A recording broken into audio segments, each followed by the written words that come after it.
With an airlift now on, the processing center at the airport became inundated with Vietnamese hoping to get out.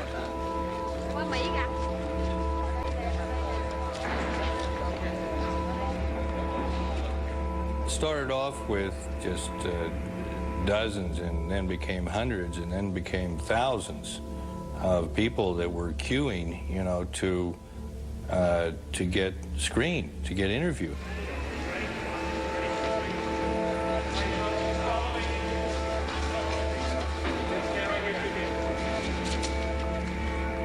It was panicky. The people were apprehensive. The Vietnamese, when we were there, they didn't like to wait in lines very much. So they would push and prod, try to get ahead of the line.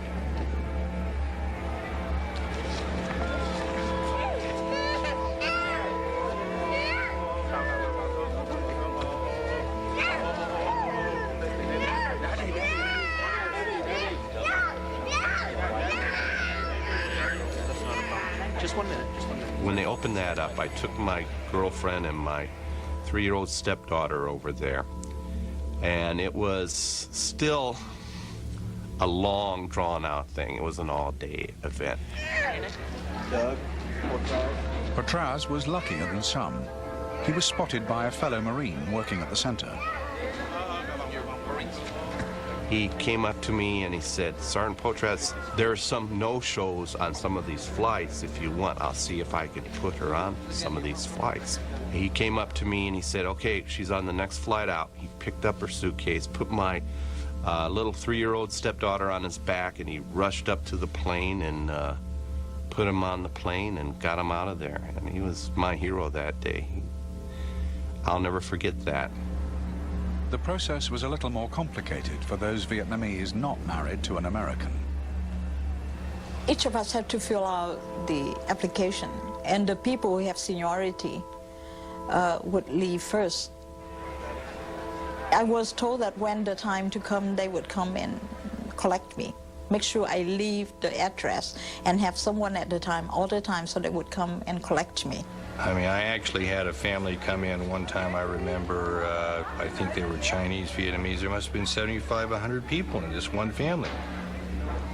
But in the Asian and Vietnamese family context, you know, they didn't make these fine distinctions we made between immediate family and a family. You know, the extended family was all family. There was no such thing as family, non-family, you know, your immediate family and then your distant family. And I mean, this is a Western concept.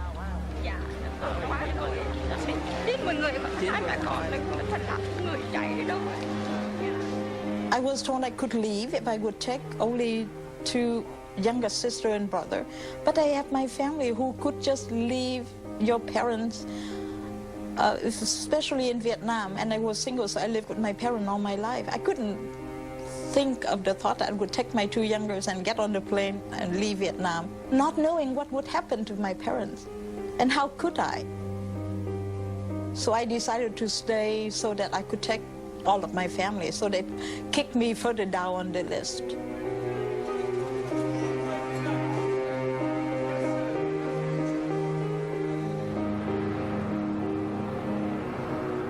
Over the next week, thousands of people were flown out of Saigon.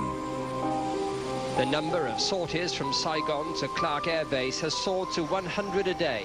It's a 5-hour round trip with the airlift suspended each night. The majority of the evacuees are Americans and their families and dependents. In less than a week, the number of Americans in Vietnam has dropped by more than half to below 3,000.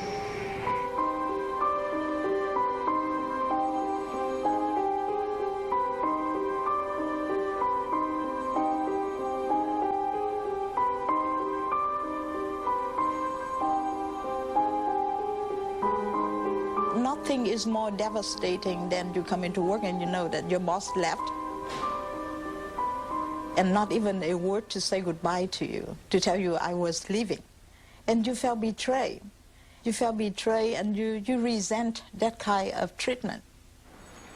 And then 2 of my co-workers who were there longer than I am just disappear. And you come in and the desk just empty, and you have to support consulting them on some of the paperwork, and they disappear, and they left already. They left last night, and not even a word to say goodbye.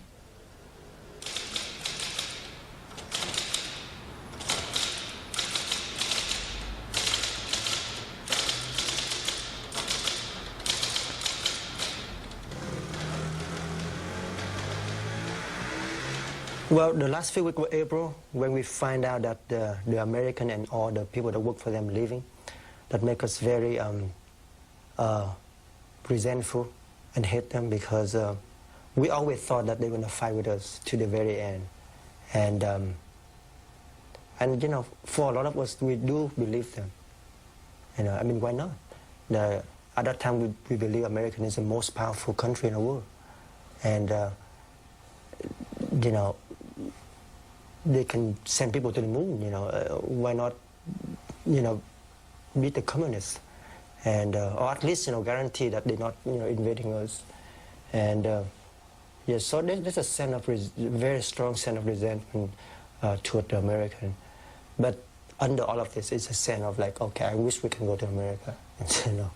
And so it's a very strange feeling for us, because we hate them, but yet we want to be like them.